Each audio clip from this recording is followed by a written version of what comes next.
దివ్య ఎక్కడ? తను రూమ్ లో లేదు గురుజీ. మదన్, నా కూతురికి ఏమైంది?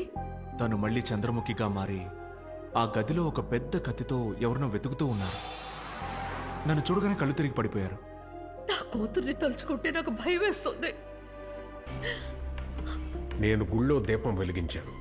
ఇక్కడ జరిగింది దాని పర్యవసానం కూడా కావచ్చు. రేపు మీ కుటుంబం అంతా కలిసి దీపం వెలిగించి పూజ మొదలు పెట్టండి. మరైతే నా కూతురు సంగతి రేపు. తను వస్తుంది, ధైర్యంగా వెళ్ళండి.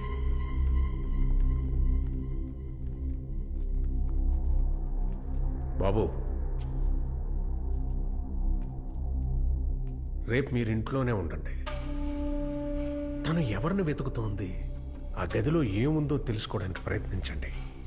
చంద్రముఖిని దివ్య శరీరం నుంచి తరిమేయడానికి మీ సహాయం చాలా అవసరం.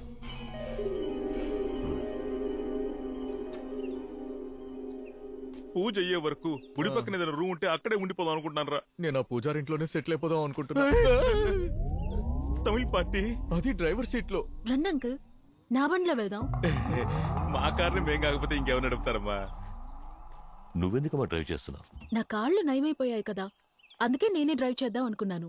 నా డ్రైవింగ్ మీద నమ్మకం ఉన్నవాళ్ళు నాతో రండి. నా కూతురు బండిలో నేను వెళ్తాను. సరే, మా బండిని ఫాలో. ఇది మొదటి రోజే కదా, చివరి రోజు పూజకేగా అందరూ ఉండాలి. అందువల్ల మనమందరం అలా జాలీగా వెళ్లి తిరిగేసొద్దాం. పక్కన పెద్ద వాటర్ ఫాల్స్ కూడా ఉందట. ఇంట్లోనే ఉండి ఉండి బోర్ కొడుతోంది.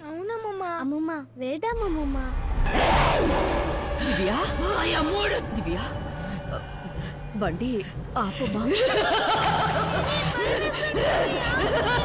அந்த வேட்டையன் கோயில்ல பூஜை நடக்காது, நடக்க கூடாது.